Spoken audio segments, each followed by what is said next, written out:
Hi everyone, once again I greet you all in that wonderful and glorious name of my Lord and Savior Jesus Christ, the Lord of Lords and the King of Kings, the one unto whom every knee shall bow and through whom every tongue will give praise unto the Most High God, the name that is above every other name, in the heavens above and on the earth below, the only name through which people can be saved, and his name is Jesus.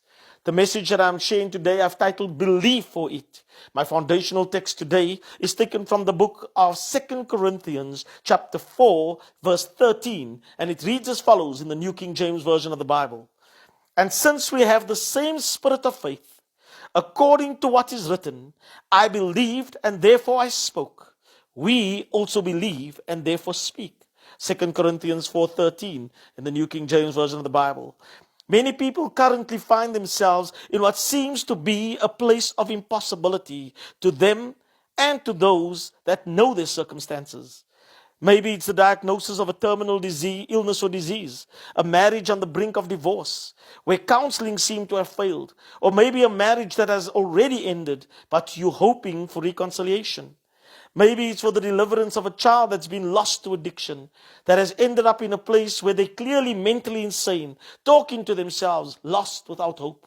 Maybe it's a financial crisis. You haven't been able to make the deadlines on your mortgage payments, and the bank has threatened to foreclose. Or the rent is due, school fees isn't paid, and there isn't any money to put food on the table. My friends, today I want to encourage you, believe for it. In so doing, don't speak your circumstances. Speak what you are believing for. The scripture says in Joel 3:10, let the weak say that I am strong. That is to say that you should not speak negatively no matter your present condition. So dare to speak and act positively at all times. Jesus said to his disciples, have faith in God. For assuredly I say to you, whoever says to this mountain, be removed and cast into the sea, and does not doubt in his heart, but believes that those things he says will be done, he will have whatever he says. Mark 11:22-23. My friends, our words are important. Jesus said, but I say to you that for every idle word men may speak, they will give account of it in the day of judgment. For by your words you will be justified, and by your words you will be condemned. Matthew 12:36-37. You can't believe God to save your marriage, heal you from a terminal illness, deliver your child from addiction, prosper you in business, or meet your financial needs when someone asks you, how are you? And then you say, oh, there's no hope for my marriage. The doctor has given me 3 months to live. There's no hope for this child. I'm tired of this business. I don't know how I'm going to pay my bills.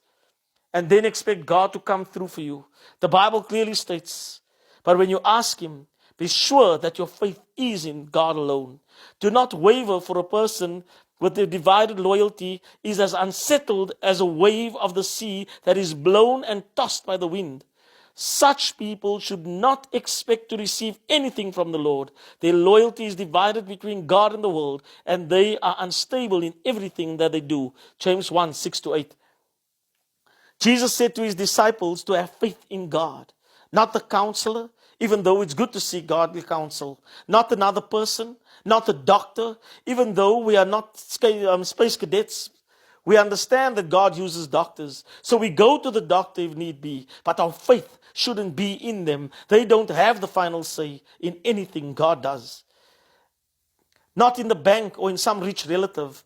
Not that it's a sin to loan. The Bible states, if you lend money to any of my people who are in need, do not charge interest as money lender would, in Exodus 22, verse 25. However, we must ensure that our faith is in God as our source, not in people.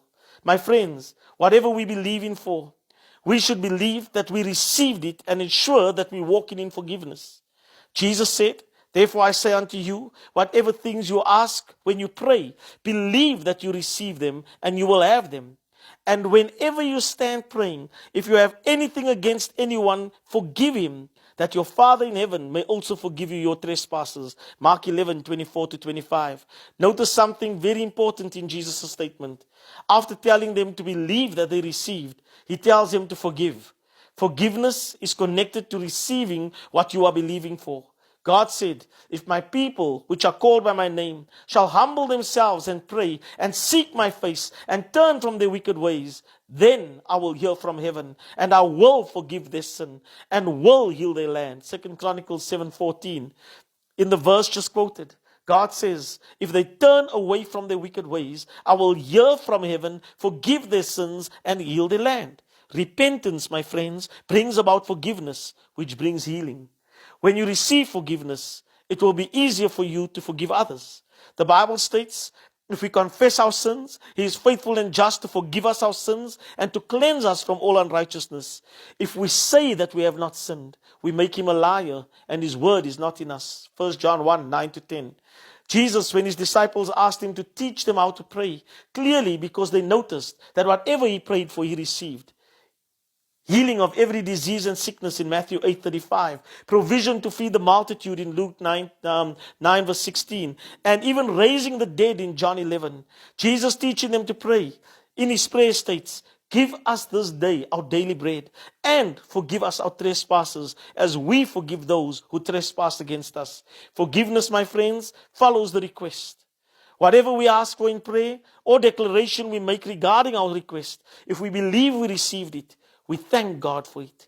That's what Jesus done when He fed the multitudes. He gave thanks before the bread and the fish multiplied. And when He raised Lazarus from the dead, He said, Father, I thank you that you have heard me. I knew that you always hear me. But I said this for the benefit of the people standing here, that they may believe that you sent me. When He had said this, Jesus called out in a loud voice, Lazarus, come out. John 11. Listen, my friends, you can believe for it. God is able to move the immovable, break the unbreakable, and from the impossible enable us to see a miracle. As the lyrics of the song by C.C. Wineland states. I love the part that says, we know that hope is never lost. Oh, for there is still an empty grave. God, we believe no matter what, there is power in your name, so much power in your name. My friends, whatever we are praying, asking or declaring, we have the name of Jesus to back it. Jesus said, verily, verily, I say unto you, he that believes on me, the works that I do, he shall do also. And greater works than these shall he do, because I go unto my Father. And whatsoever you ask in my name, that I will do, that the Father may be glorified in the Son. John 14:12-13. And again, until now you have asked nothing in my name. Ask and you will receive, that your joy may be full. John 16:24. And finally, remember, with God, delay is not denied. Just because it doesn't happen after you prayed or declared it, doesn't mean God is not in it. Just keep praying and believing. In 1 Kings chapter 18 in the Bible, God told the prophet Elijah to tell Ahab the king that it was going to rain. After Elijah told him, Elijah went up to Mount Carmel, prayed and sent his servant to look out. But nothing happened, even though God said it.